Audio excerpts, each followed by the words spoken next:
Blog Talk Radio.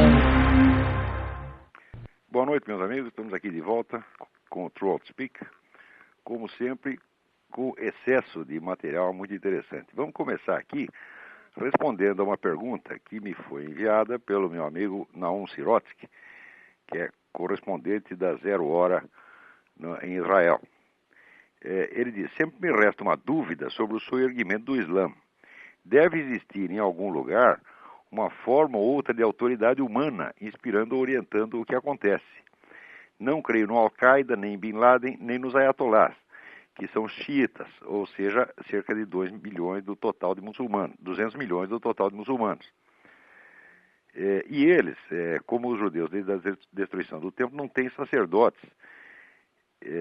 Muito bem, a dúvida é o seguinte, quer dizer, como é possível um movimento de envergadura mundial sem um centro de comando, né? Como se fosse uma coisa espontânea se espalhando pelo mundo, pela simples força do automatismo. De fato, isso parece um enigma.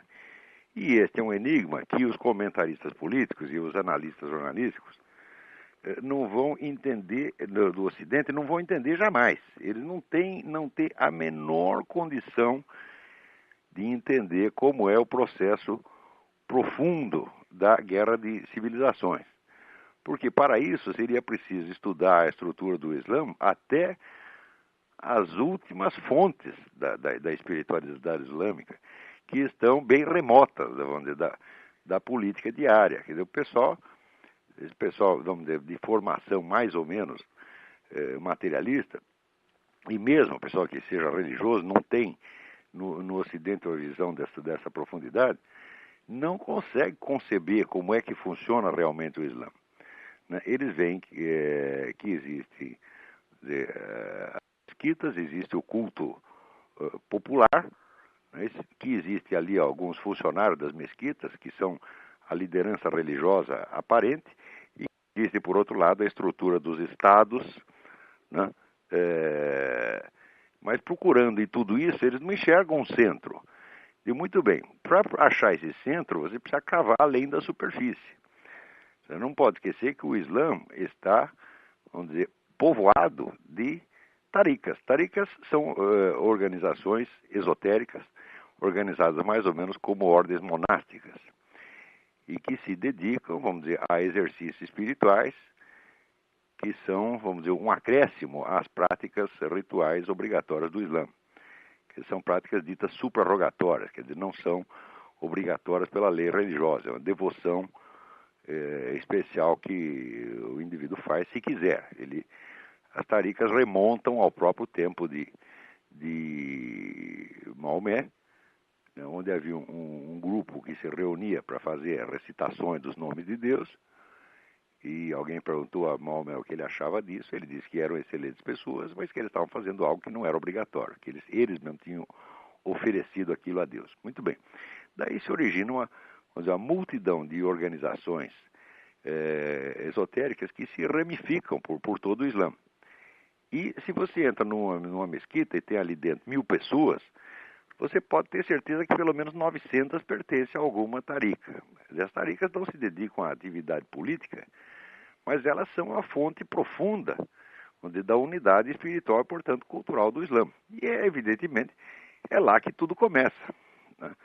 E essa coisa, vamos dizer, da guerra cultural, no Ocidente o pessoal só percebe a guerra cultural quando ela se traduz em manifestações públicas, se traduz numa expressão politicamente visível. Mas, na verdade, essa guerra começa muito antes, vamos dizer, vindo vamos dizer, de dentro das tarikas. As tarikas são chefiadas por mestres espirituais, chamados sheikhs, né? Sheikh é um título honorífico, certo? Quer dizer apenas uma pessoa mais velha. Mas, na verdade, os sheikhs das tarikas são como que um cargo hereditário que vai sendo passado, não necessariamente para o filho, mas por uma herança espiritual. Quer dizer, cada sheikh nomeia o seu sucessor. E as tarikas, então, têm uma árvore genealógica que remonta até os primeiros fundadores já contemporâneos de Maomé. Porque existem muitas pseudo-taricas por aí que dizem que são o esoterismo islâmico, mas não são. E você identifica isso pela genealogia. Você tem que saber qual é, quem foi o mestre de quem, remontando isso de geração em geração até o tempo de Maomé. A força que estas organizações representam no Islã não tem nada de comparável no Ocidente. Mesmo se você for investigar sociedades esotéricas, secretas aqui, elas existem, claro, mas não tem esta profundidade e não tem, sobre a totalidade da população, a autoridade espiritual tremenda que essas pessoas têm. Então, essas organizações, como elas são a base da unidade, a base profunda da unidade islâmica, realmente é delas que vê o comando, mas não de uma maneira direta. Quer dizer, não há um comando estratégico que diz faça isso ou faça aquilo. Tá certo? Mas é dali que surgem, vamos dizer, as ideias e as tendências. E no plano, vamos dizer, da guerra religiosa, guerra espiritual e cultural, evidentemente a ação provém das taricas. Por exemplo, eu estou seguro de que não é possível explicar, vamos dizer, a história do século XX, mas em absolutamente nada, sem levar em conta a ação, vamos dizer, de enviados de organizações islâmicas que agem no Ocidente já há mais de um século. E que agem, vamos dizer, exercendo uma influência muito sutil, sobretudo na elite intelectual. Quer dizer, eles não... Antes de vir esse ataque por baixo, que é onde a imigração, esses movimentos, essa agitação toda e o próprio terrorismo, muito antes disso, havia uma ação por cima, através, vamos dizer, da dissolução da elite intelectual ocidental e da sua reorganização em termos islâmicos. Por exemplo, muita gente pode ter ouvido falar do famoso George Gurdjieff, que é aquele líder espiritual, digamos assim, armênio. A função do Gurdjieff no Ocidente foi simplesmente bagunçar a elite intelectual. Quer dizer, ele entra, por exemplo, Gurdjieff, quando chega no Ocidente, né, no começo do século, ele se apossa de inumeráveis líderes intelectuais e simplesmente os destrói espiritualmente, né? E os deixa tremendamente desorientados, abrindo, portanto, um rombo na carapaça da cultura ocidental moderna, né, cientificista materialista, e abrindo as portas para a entrada da influência oriental, que depois, mais tarde, se tornaria popular com, vamos dizer, o movimento da Nova Era nos anos 60. Mas a Nova Era jamais teria sido possível se Gurdjieff não tivesse aberto essa brecha mais de meio século antes, né? Um continuador desta obra de destruição foi um indivíduo chamado Idris Shah, que é um inglês de origem indiana, que prossegue também, vamos dizer, prosseguir um trabalho de decomposição da elite intelectual ocidental, num nível de profundidade que não chama a atenção dos analistas políticos. Por que o analista político vai se interessar por assuntos esotéricos, ocultistas, etc.? Tem gente que se faz de superior a isso justamente porque não entende. E não entende a profundidade do efeito dessas armas na guerra cultural. Agora, ao mesmo tempo que mandava os negros, o pessoal da Tarica mandava esses negros para fazer o serviço destrutivo, mandavam os outros para reconstruir, quer dizer, recolocar em ordem a cabeça dos intelectuais já em termos islâmicos. E nisso se destacaram, sobretudo, duas pessoas, René Guénon e Fritjof Fromm. Então, o Guénon é um sujeito que propõe já em substituição à cultura europeia uma construção integral baseada em doutrinas orientais.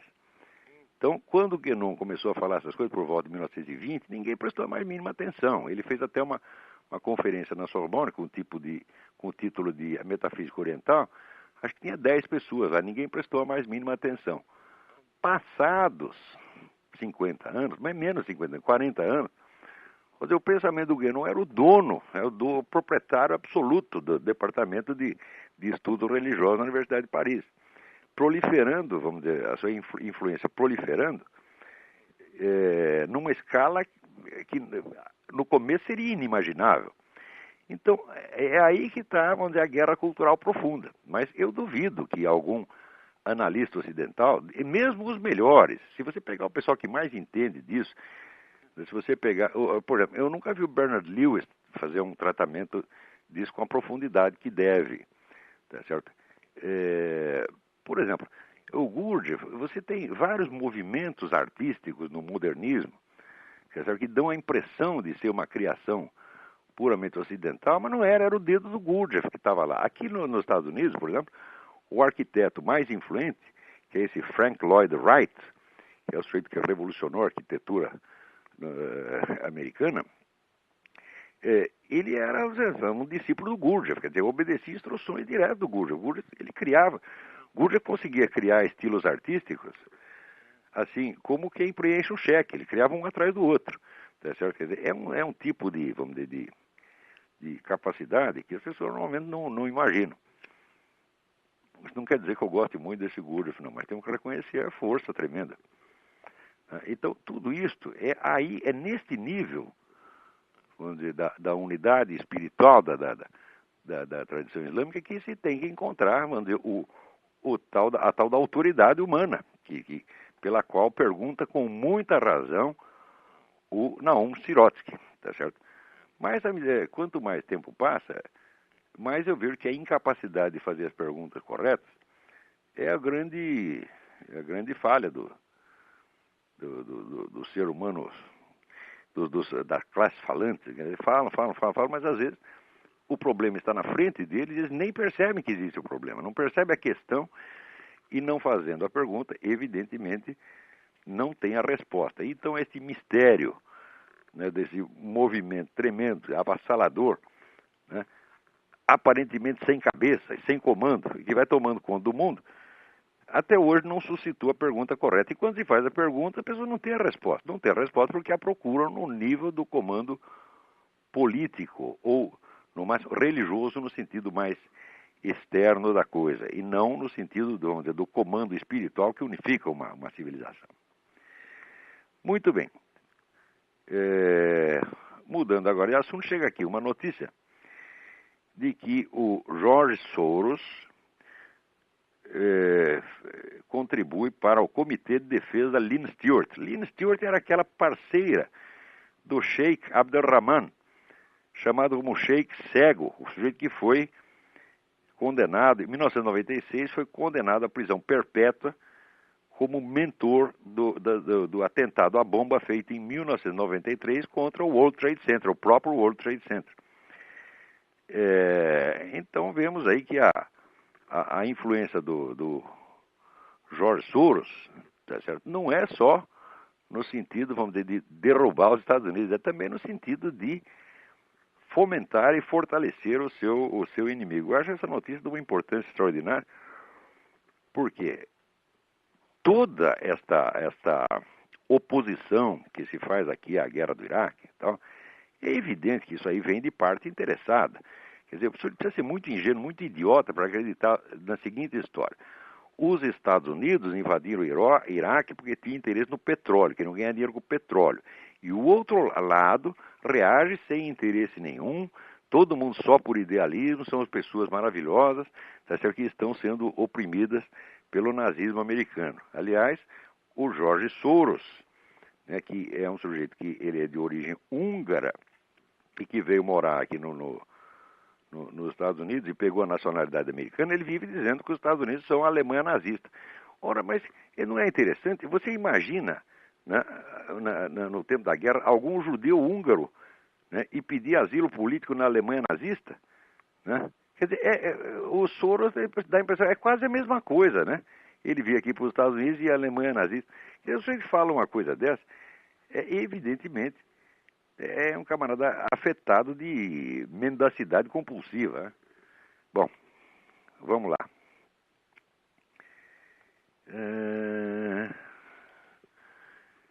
Olha, aqui tem, por exemplo, tem um rapaz Marcelo Maroni, que me manda uma carta muito interessante. Infelizmente, a carta é muito comprida. A carta é comprida, não posso ler inteiro.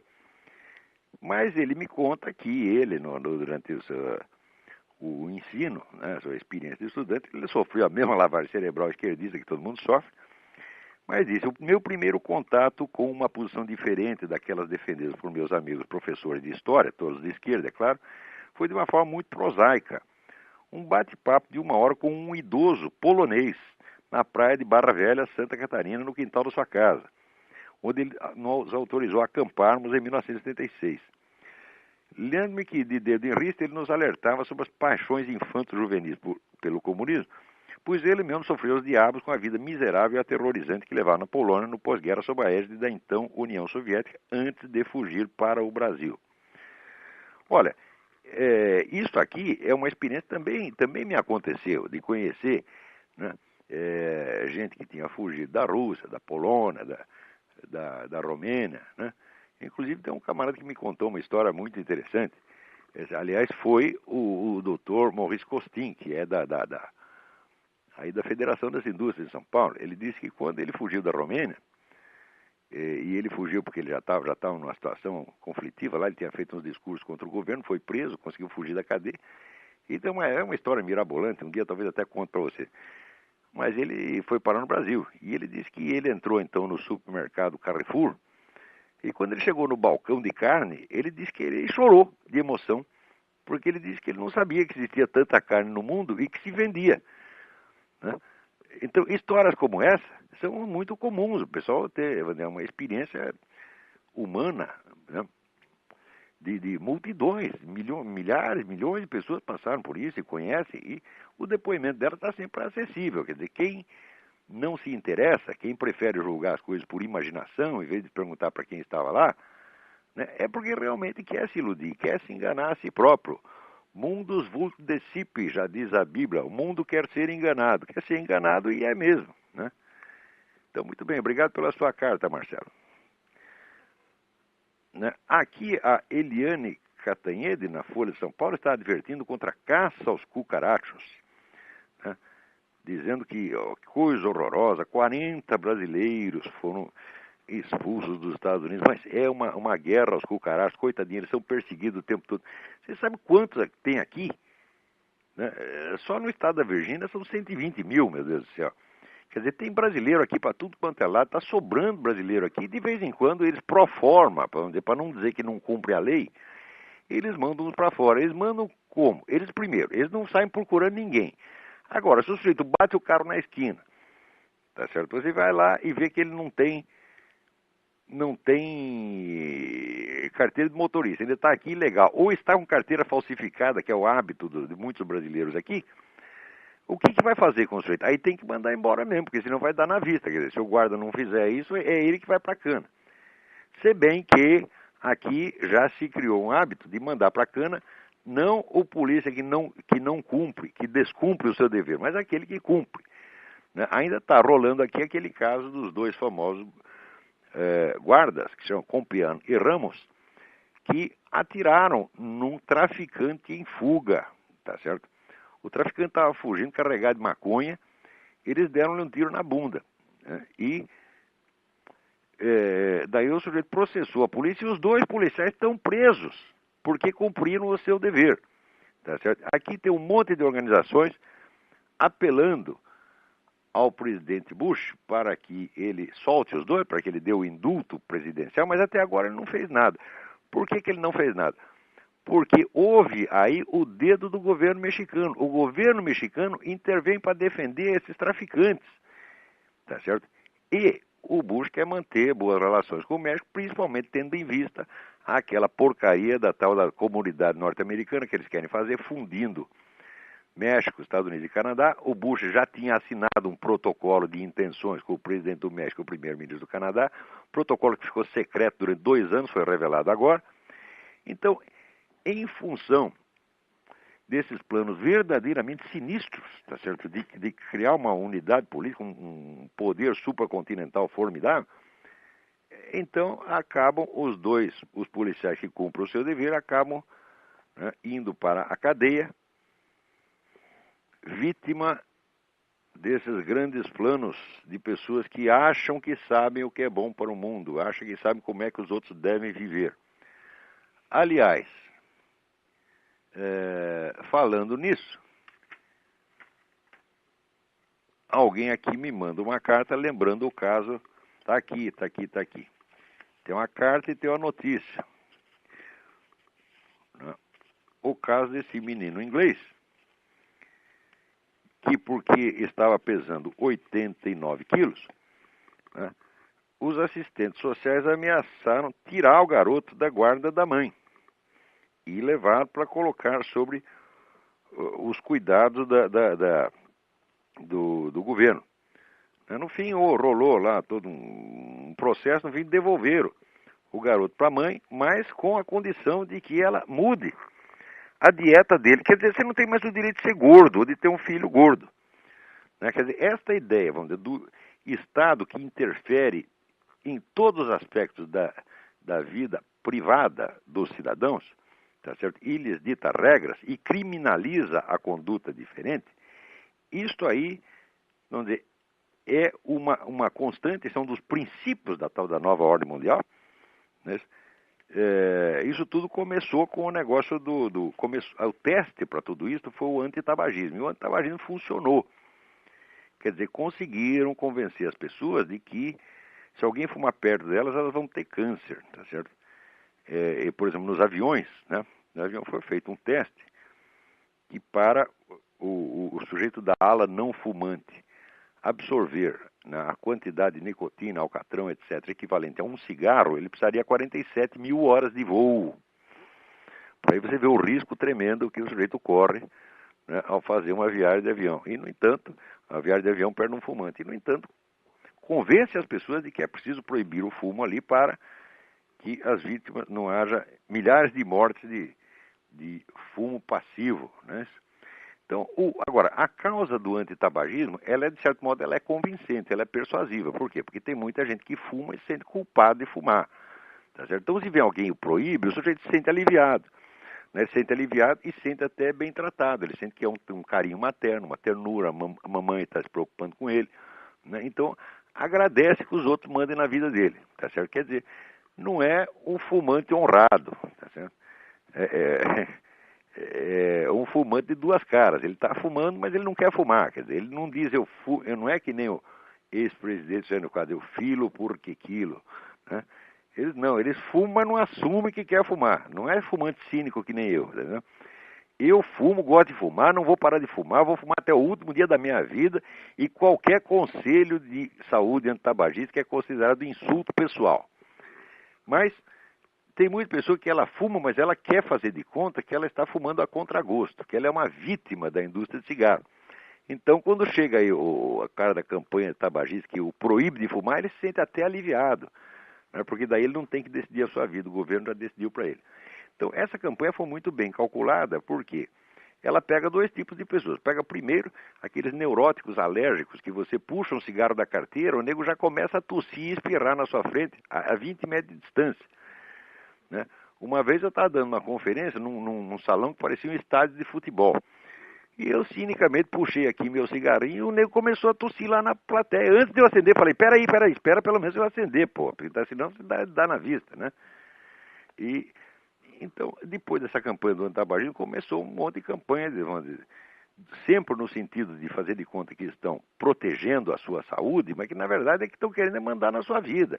E criar sistemas de controle social absolutamente totalitário. Totalitário é aquilo. Por que chama totalitário? Porque é aquilo que mexe na totalidade da vida social.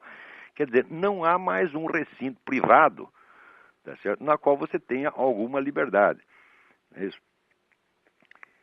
Então, agora é um negócio contra a gordura. Não pode engordar. Né? Ó, um moleque que está aqui, estou vendo a foto dele, parece bastante saudável. Né? E se eu fosse ele, eu saía dali e já ia direto para o McDonald's, em protesto. Agora, vamos ver o que temos mais aqui. Tem aqui o Homero Vieira. Homero Vieira se queixa de que tem um monte de perguntas para fazer para o meu filho, Luiz Gonzaga de Carvalho Neto, o Gugu, sobre o negócio do padre Malak Martin, dos livros do Rama Kumaraswamy, desintegração da Igreja Católica, mas não acha o e-mail. Então, o e-mail é o seguinte, Luiz com Z, Luiz GCN, sem ponto nem nada, tudo junto, luizgcn@gmail.com. Tá certo? Então, eu não vou responder a sua pergunta, porque na verdade ela era dirigida ao meu filho. Ele tem a área de estudos própria dele, tá certo? Na qual ele sabe mais do que eu, e eu não vou eu mesmo faço consulta a ele. Então, nessa área das religiões, ele está muito mais afiado do que eu. Vamos lá. Daí outro me mostra aqui aqui Fabrício Oliveira Soares me manda aqui uma entrevista do Luiz Alberto Moniz Bandeira, que é um historiador, assim, é um dos homens mais anti-americanos que já existiu no Brasil. Ele passou a vida só escrevendo livro contra os Estados Unidos. E foram perguntar a ele o que ele acha da denúncia do embaixador Roberto Abdenur, que diz que a política exterior do Brasil, que a diplomacia brasileira, os diplomatas brasileiros são submetidos a uma constante lavagem cerebral anti-americana e esquerdista. Todo mundo sabe que o que o embaixador falou é verdade. Essa é a coisa mais óbvia do mundo. Mas veja que coisa a resposta que dá o Moniz Bandeira. Primeiro, ele fala muito mal do Abdenur a respeito de outras coisas, né? Fala, não, ele cometeu erros graves na sua carreira. Bom, não é os erros graves, se houve ou não houve, não é isso que nós estamos discutindo. Mas ele, antes de ele responder ao Abdenur, ele faz a caveira do embaixador primeiro, né? Lançando 1001 suspeitas sobre ele. Quer dizer, é para queimar a reputação do cara. E quando sai do nariz de cera e vai entrar na substância do argumento, ele diz, atenção, hein? Não é verdade que a política externa seja anti-americanista, ao menos que isso signifique a não submissão aos interesses da potência. Nota, esta frase é típica do raciocínio brasileiro, onde você responde a uma questão de fato, mudando o julgamento qualitativo da coisa. Ora, se você chama a política anti-americanista de não submissão aos interesses da potência, você apenas está dizendo que você é a favor dessa política, dizendo que ela é boa. Mas ninguém perguntou se essa política anti-americanista é boa, mas perguntou se ela existe ou não. Então, no Brasil, as pessoas não sabem distinguir, quer dizer, o que é um juízo de fato, tá certo, de um julgamento qualitativo, um julgamento do valor, de valor. Então, acha que trocando a expressão, passando da expressão aparentemente pejorativa para uma expressão laudatória, né, respondeu à pergunta ou negou o fato. Isso aí é assim uma coisa que praticamente todo debatedor brasileiro de qualquer coisa, tá certo? Com exceção deste que vos fala, comete o tempo todo.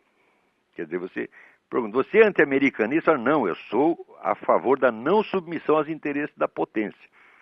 Ora, uma política anti-americanista, tá certo? Ela tem que ser definida, vamos dizer, por atos e palavras definidos. Não é uma questão nebulosa. Tá certo? Agora, o julgamento de se isto é excessivo ou se é apenas uma não submissão, tá certo? A expressão de uma não submissão, se é uma hostilidade ou apenas uma independência, isto é um fato posterior. Tá certo? Porque daí já não se trata de saber da existência ou não, trata de saber da sua avaliação.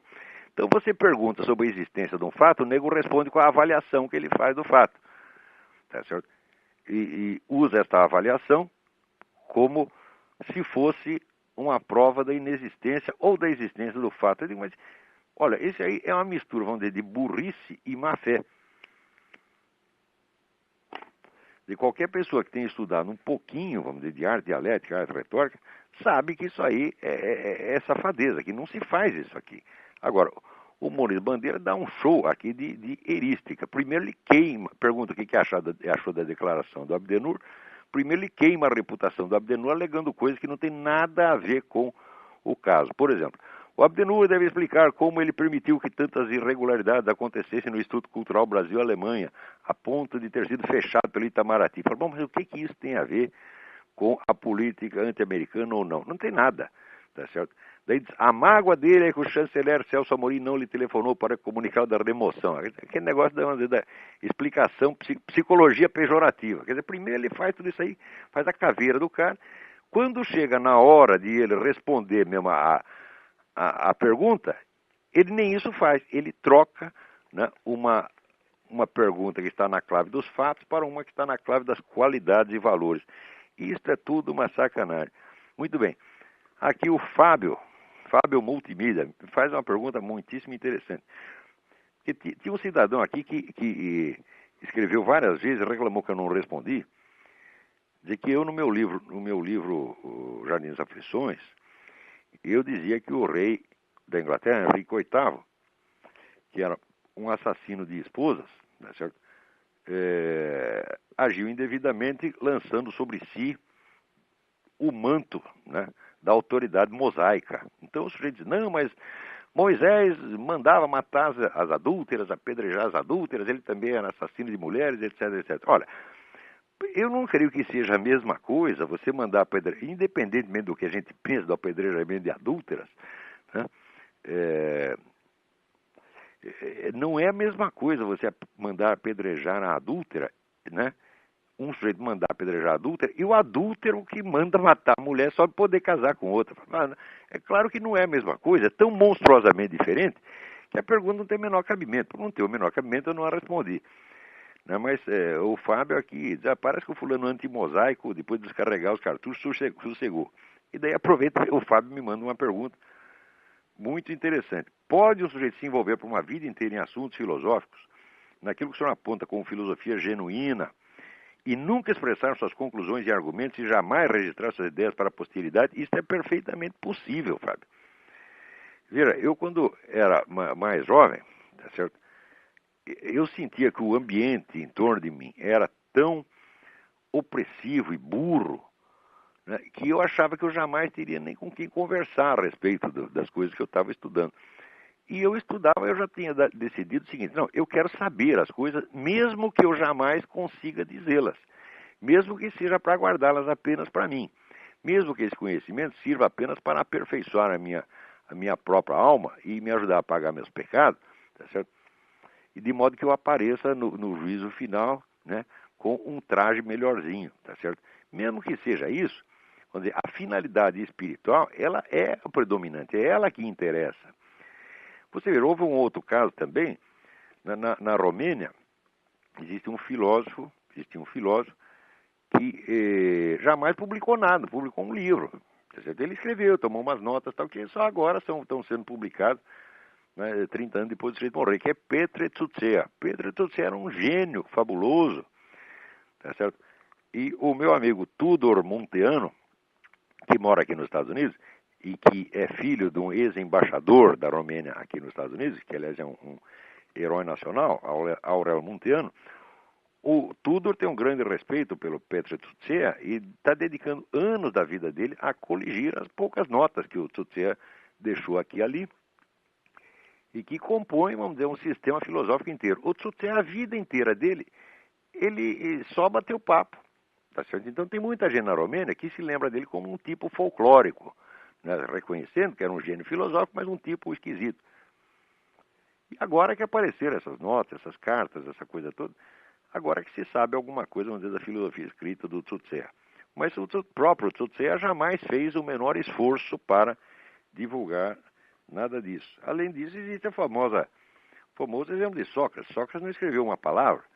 Quer dizer, a filosofia tem algo a ver, vamos dizer, com o saber e com a formação da autoconsciência. A expressão da filosofia, vamos dizer, é um meio secundário, tanto que a filosofia pode se expor em qualquer gênero literário conhecido.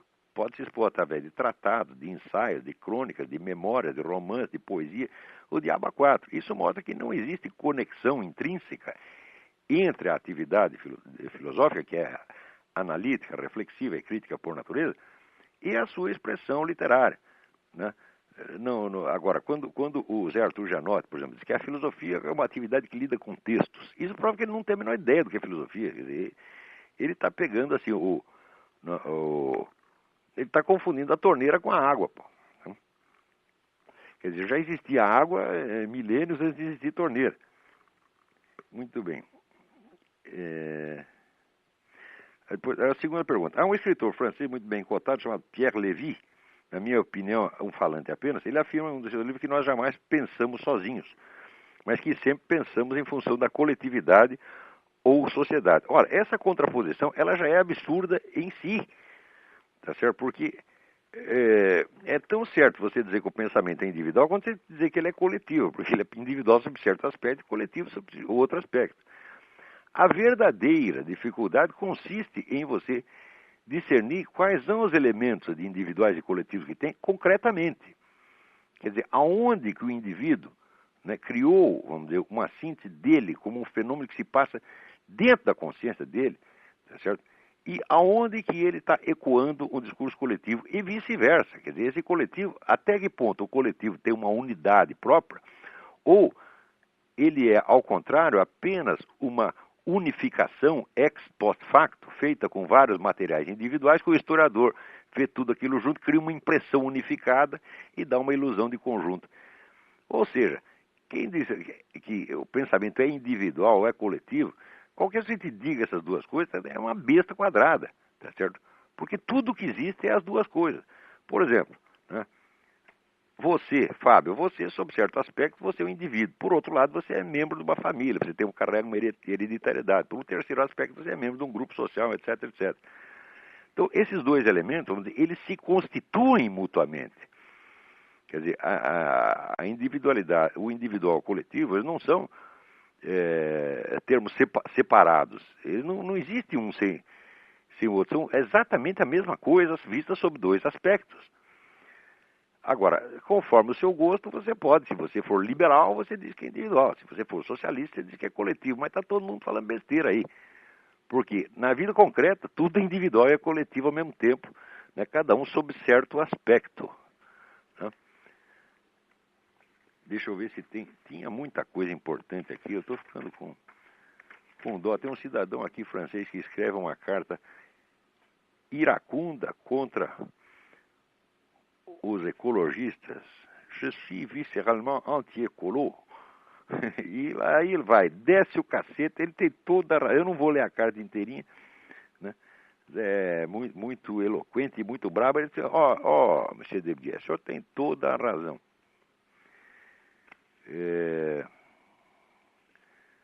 Vamos ver o que mais. O Luiz Afonso, aqui de Portugal, meu querido amigo, me manda aqui. Ele acabou de ler a minha interpretação do filme O Silêncio dos Inocentes, mas ele lembra aqui 2 pontos. Primeiro, no cartaz do filme, se fitarmos com atenção a mariposa que cobre a boca da Clarice, que é a personagem, representada pela Jodie Foster, nós vemos uma diminuta caveira. Se olhamos ainda mais detidamente, vemos que a caveira, na verdade, foi formada por 7 mulheres nuas, num evidente apelo sexual. Daí ele cita aqui um site que diz que a foto original foi feita nos anos 20 por Salvador Dalí e o fotógrafo Philippe Hausmann. E diz que o Jonathan Demme, o diretor do filme, foi ele que teve a ideia de colocar essa fotografia no cartaz. É um detalhe tão pequenininho que você não percebe. Então, evidentemente, é propaganda subliminar. Ora, o que tem de propaganda desse tipo, Luiz Afonso, é uma grandeza. Tá certo? Até filme do Walt Disney tem. A Pequena Sereia tem um castelo, o cartaz da Pequena Sereia tem um castelo no fundo, que quando você vai olhar é uma gigantesca piroca. Tá, isso está cheio dessas coisas, né? O pessoal usa e abusa desse negócio. Agora, talvez este cartaz tenha sido o motivo pelo qual tanta gente interpretou erroneamente, né, a ligação dos personagens, a Clarice e o Dr. Lecter, como se fosse uma ligação sexual. Não tem nada de sexual. Falei, de onde que eles tiraram isso?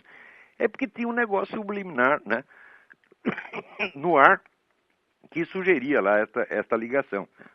Só pode ser isso. Quer dizer, o Jonathan Demme, se ele escolheu esta foto para fazer propaganda do filme, ele contribuiu para que o filme fosse mal compreendido. Ele perguntou o que isso acrescentaria toda a simbologia do filme. Não acrescenta nada, só confunde. Quer dizer, isso é uma sacanagem que esse Jonathan Demme fez, que talvez tenha ajudado a popularizar o filme, mas contribuiu para que as pessoas entendessem errado. E daí pergunta mais o Luiz Afonso, no final do meu livro, sobre o Silêncio dos Inocentes, tem uma notinha, né, sobre a apologia do Estado. O filme tem, de fato, uma apologia do Estado, quer dizer, o Estado como fator de ordem e racionalidade, tá certo? Que se impõe sobre a força caótica, a força infernal. Então, daí pergunto, o Luiz Afonso, se ao contrário, o Estado não poderia ser, vamos dizer, uma força satânica ele próprio. É claro que pode, tá certo? Mas tudo no mundo tem esses dois aspectos. Você pode olhar por um ou pelo outro. Quer dizer, é a junção deles, a junção dialética deles, é que, aplicada à situação concreta, vai lhe mostrar a você a dosagem de cada elemento em cada situação real. Tá entendendo? Porque, veja, a gente tem que aprender isso com Hegel. Quer dizer, Hegel diz que o sentido de uma ideia não é só o sentido, vamos dizer, nominal do seu significado, mas é a oposição que ela gera. Tá certo? Benedetto Croce dizia que uma tese filosófica, vamos dizer, só se compreende por aquilo a que ela se opõe. Tá certo? Então, como as ideias, vamos dizer, filosóficas têm essa estrutura dual e oposta, isso significa que, na realidade, nós não conseguimos, vamos dizer, expressar as situações reais, senão através de um jogo de oposições. Em todas as situações vai haver os dois lados. Quer dizer, você pode ver o Estado como o fator racional, por assim dizer, apolíneo, que domina a força maluca dionisíaca, ou você pode ver o próprio Estado como elemento satânico que se opõe ao Cristo. Não é isso? Quer dizer, no sentido do simbolismo de Cristo e César. Os dois simbolismos existem, tá certo? E os dois são válidos. Agora, o negócio, como nós não estamos falando de uma situação real, mas de um simbolismo cinematográfico, o nego tem o direito de acentuar o lado do simbolismo que ele prefira, tá certo? Não sei se a resposta ficou clara, espero que sim. Vamos ver.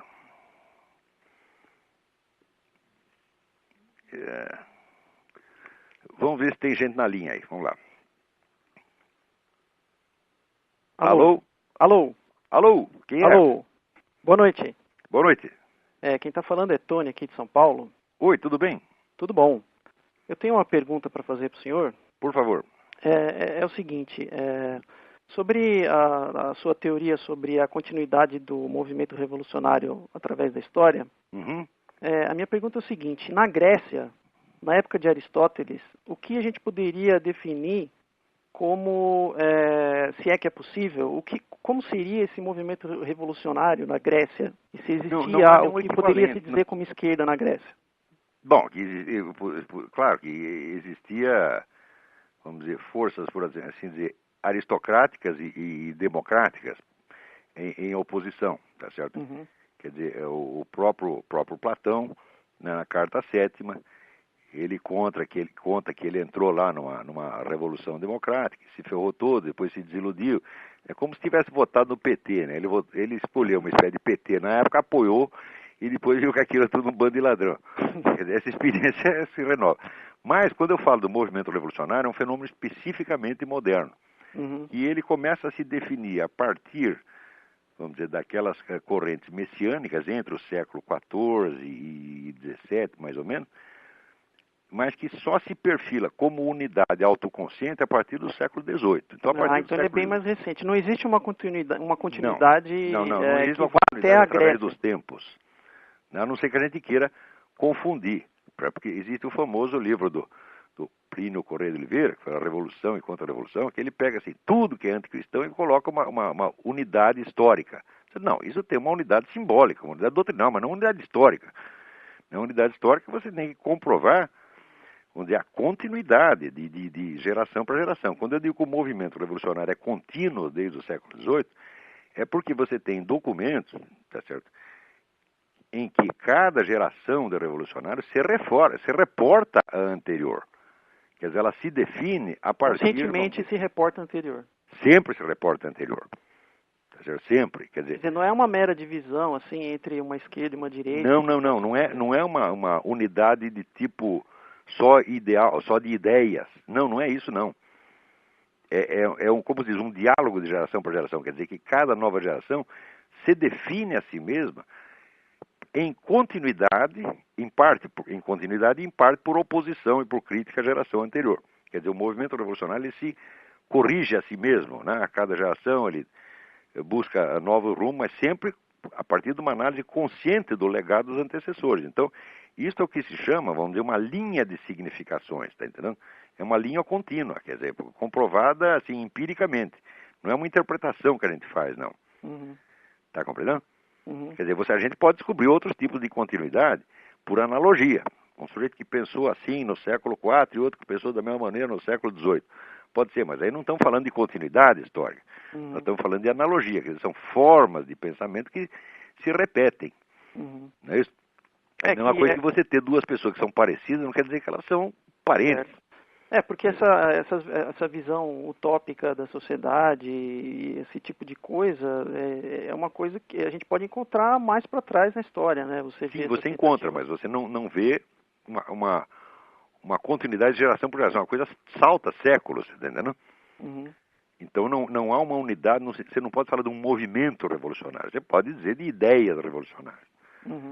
Mas quando eu falo movimento revolucionário mundial, é uma continuidade material, efetiva, no campo dos fatos, documentada historicamente. Certo. Tá compreendendo? Então, por exemplo, quando você lê a obra de Karl Marx, uma grande parte do que ele fez foi a partir da análise crítica da Revolução Francesa. Ao mesmo tempo, estava se formando o movimento anarquista, a partir do quê? De uma crítica de Karl Marx. Essa é quando aparece já no começo do século XX, os movimentos de tipo socialismo nacional, nacional-socialismo, né? É a partir do quê? De uma crítica dos movimentos revolucionários anteriores, do anarquismo, do marxismo, da Revolução Francesa. Então, há uma referência mútua, você está entendendo, que prova a continuidade histórica do movimento. Quer dizer, por isso que se diz, acho que foi até o senhor que escreveu, que o comunismo é o primo irmão do nazismo. Sim, eles são partes do movimento revolucionário, aspectos do movimento revolucionário. Acontece que durante a guerra, vamos dizer, como essa ligação tinha dado na vista e foi um vexame, então o Stalin mandou apagar a história. E inventou o negócio de que sempre tinha sido contra o nazismo. Falou, não, o projeto inicial dele, ele considerava os nazistas como se fossem os anarquistas. Eles são malucos, eles tomam o poder, mas eles não têm uma teoria da história fundamentada como nós, não têm uma estratégia, então eles vão tomar, mas não vão levar. Você está entendendo? Então ele deixa eles destruírem tudo no Ribbentrop e Molotov lá de 39. Isso já foi até tardio, isso foi, vamos dizer, isso bem depois, né? Bem depois, mas o Stalin já analisava as coisas assim na década de 20. Tá certo? Então, quer dizer, e também da parte dos fascistas, nazistas, havia consciência clara deles de que eles eram herdeiros do movimento, herdeiros continuadores do movimento revolucionário. Existe o famoso livro do Drieu de la Rochelle, Socialismo Fascista. Quer dizer, era o socialismo fascista. O fascismo se apresentava como uma modalidade de socialismo que só se opunha ao socialismo, à tradição socialista, por ser um socialismo nacional. Ele não era internacionalista, ele é ao contrário. Tá certo? Mas, substantivamente, por exemplo, no aspecto econômico, a proposta era a mesma. Era uma proposta estatista, centralizadora, etc, etc. Era a mesma proposta de partido único. Só que tinha o teor nacionalista. Então é uma variante interna do movimento revolucionário. Isso é absolutamente inegável. Você não pode, jamais você poderá qualificar o nazismo, tá certo, como um movimento reacionário. Porque reacionário é que quer manter as coisas do jeito que estão. O nego que inventa uma sociedade inteira, do nada, uma sociedade totalmente inédita, totalmente diferente, e destrói a sociedade, por exemplo, para implantá-la, ele não é reacionário, ele é um revolucionário. Né? Reacionário sou eu que não quero tirar nada do lugar. Tá entendendo? Tá certo. Posso fazer mais uma pergunta? Por favor. Tem, na verdade, uma pergunta de um amigo aqui que me pediu para perguntar para o senhor. O que o senhor acha se vai haver uma guerra contra o Irã, se os Estados Unidos vai bombardear o Irã, ou se eles vão vai fazer ficar nesse banho-maria? Tudo para chegar a uma solução diplomática, mas tudo o que puder. Por quê? Porque o George Bush já se deu muito mal com esta guerra. Não que a guerra em si fosse errada, tá certo? Mas os camaradas chegaram lá com ambição excessiva. Eles acharam que podiam criar uma democracia moderna em 2, 3 anos. Né? Quer dizer, ele pensou um pouco como Napoleão Bonaparte. Napoleão foi um negro que pegou a inspiração da Revolução Francesa e falou, não, eu vou espalhar isso por toda parte. E espalhou nada, quer dizer, ele foi lá, fez guerra, ocupou um monte de lugar, o pessoal ficou tudo com raiva com ele, quando ele saiu, voltou tudo ao que era antes. Né? Aquelas monarquias velhas que ele derrubou, os caras todos voltaram. Então, o Bush é a mesma coisa, quis ser o Napoleão Bonaparte, quer dizer, ser o modernizador do Oriente. E eu acho que a guerra estava certa. Veja, os Estados Unidos erraram não pelo mal que eles fizeram no Iraque, erraram pelo bem que queriam fazer. A guerra é fácil, você vai lá, solta um monte de bomba, destrói o exército do cara e pronto.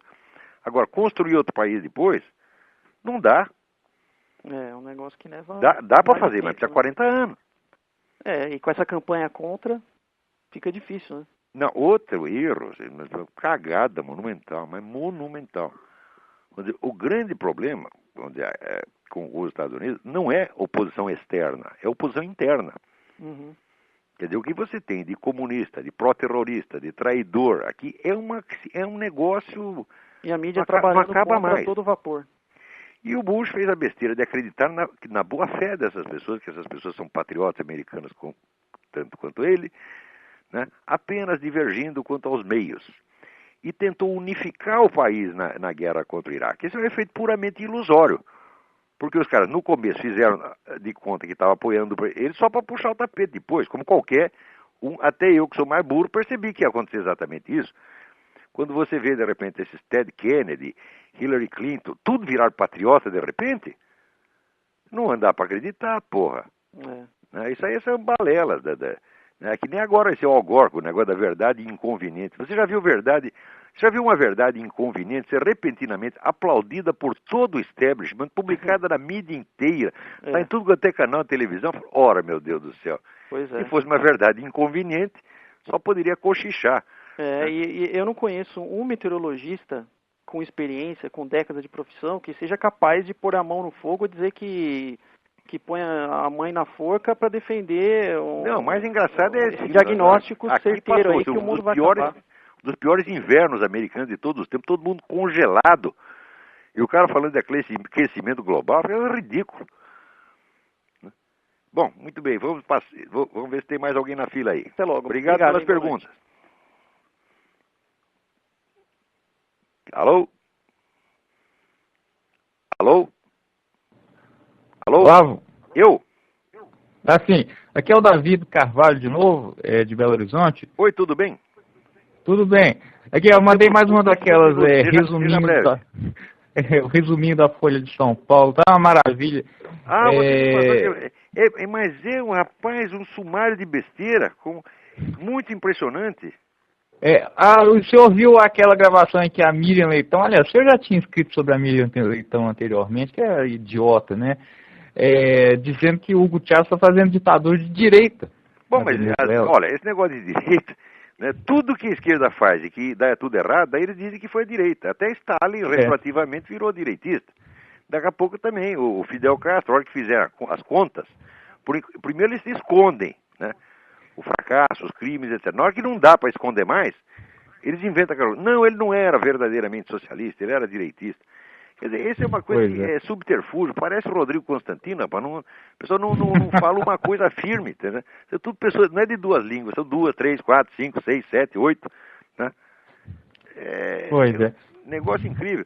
Não vai dar tempo de ler a tua carta aqui, vamos ver se eu deixo para a próxima, mas eu estou com excesso, estou com excesso de material, mas a carta era muito boa.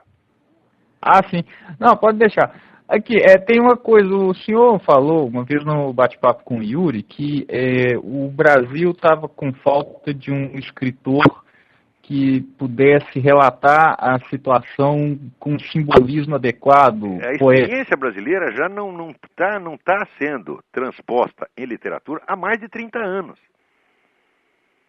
Como que o senhor acha que, sei lá, que seria isso? Tem uma ideia? Assim? Olha, já que você tem contato com o Yuri, peça para ele um conto que se chama O Homem do Minhocão. Quando eu li aqui... o senhor falou aí. Eu falei, mas é essa linha, é por aí, esse cara ele está no caminho certo. Porque é uma literatura fantástica, humorística, fantástica de humor negro, que conseguia pegar mais ou menos as transformações do Brasil ao longo de 30 anos, de uma maneira muito compactada, mas conseguia. Mas quando você lê o que o restante do pessoal está escrevendo aí, você não vê nada. É tudo só estereótipo. É só estereótipo e propaganda. Quer dizer, o que você lê nos cartazes da ONU é o que os escritores escrevem.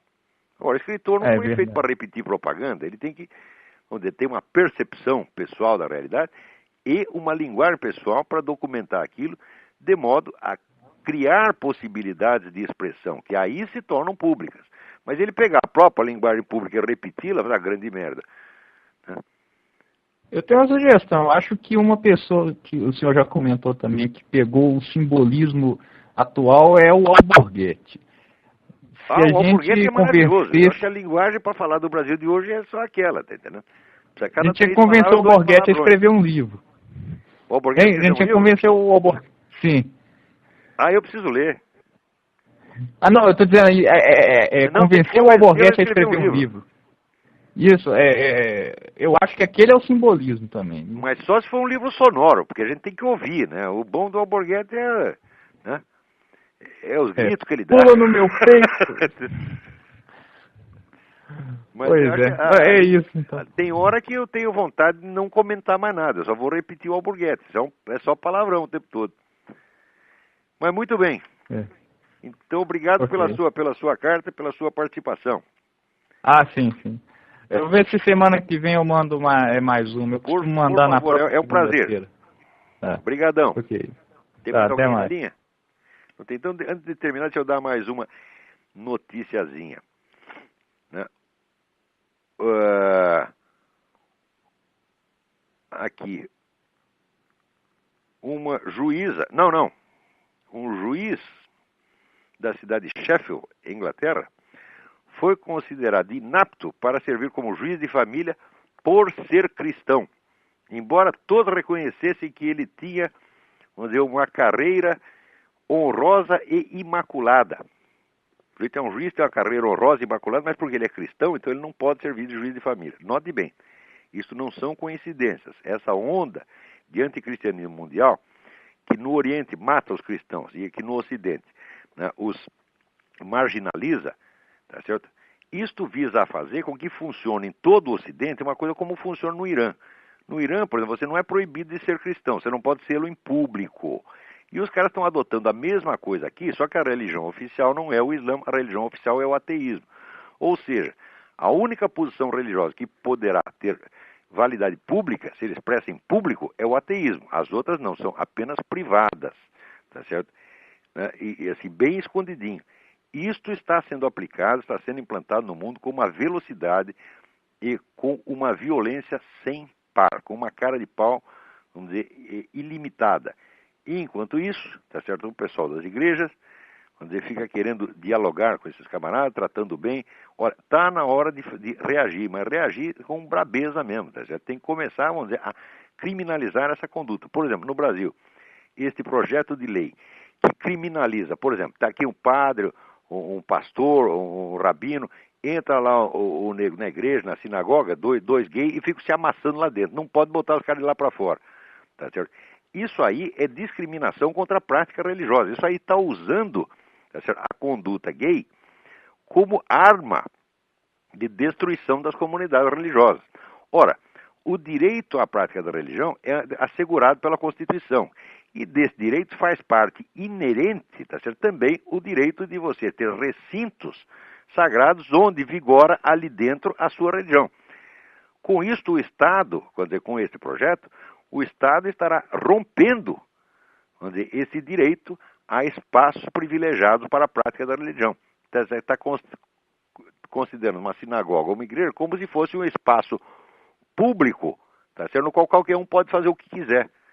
Tá certo? E isso, evidentemente, isso elimina a própria natureza daquele espaço privilegiado. Deixa de ser uma igreja, deixa de ser uma sinagoga, deixa de ser um ambiente de culto, para ser um ambiente onde qualquer um pode fazer o que quiser.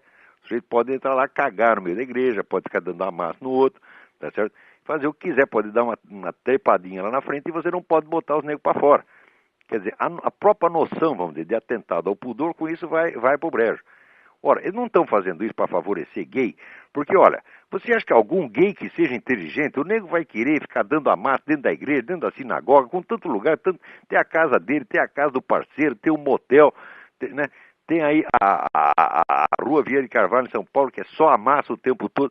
Por que o nego vai fazer na igreja, na sinagoga? Coisa mais idiota, coisa mais sem graça. Então, isso não favorece o gay em nada. Tá certo? Isso aí destrói as igrejas. E os gays que não sejam idiotas de acreditar que estão sendo beneficiados por isso, que estão sendo usados, tá certo? Para uma operação, vamos dizer, de guerra cultural, que transcende infinitamente a própria compreensão deles. Então, com este comentário, vamos encerrando aqui o programa. Muito obrigado a todos. Até a semana que vem.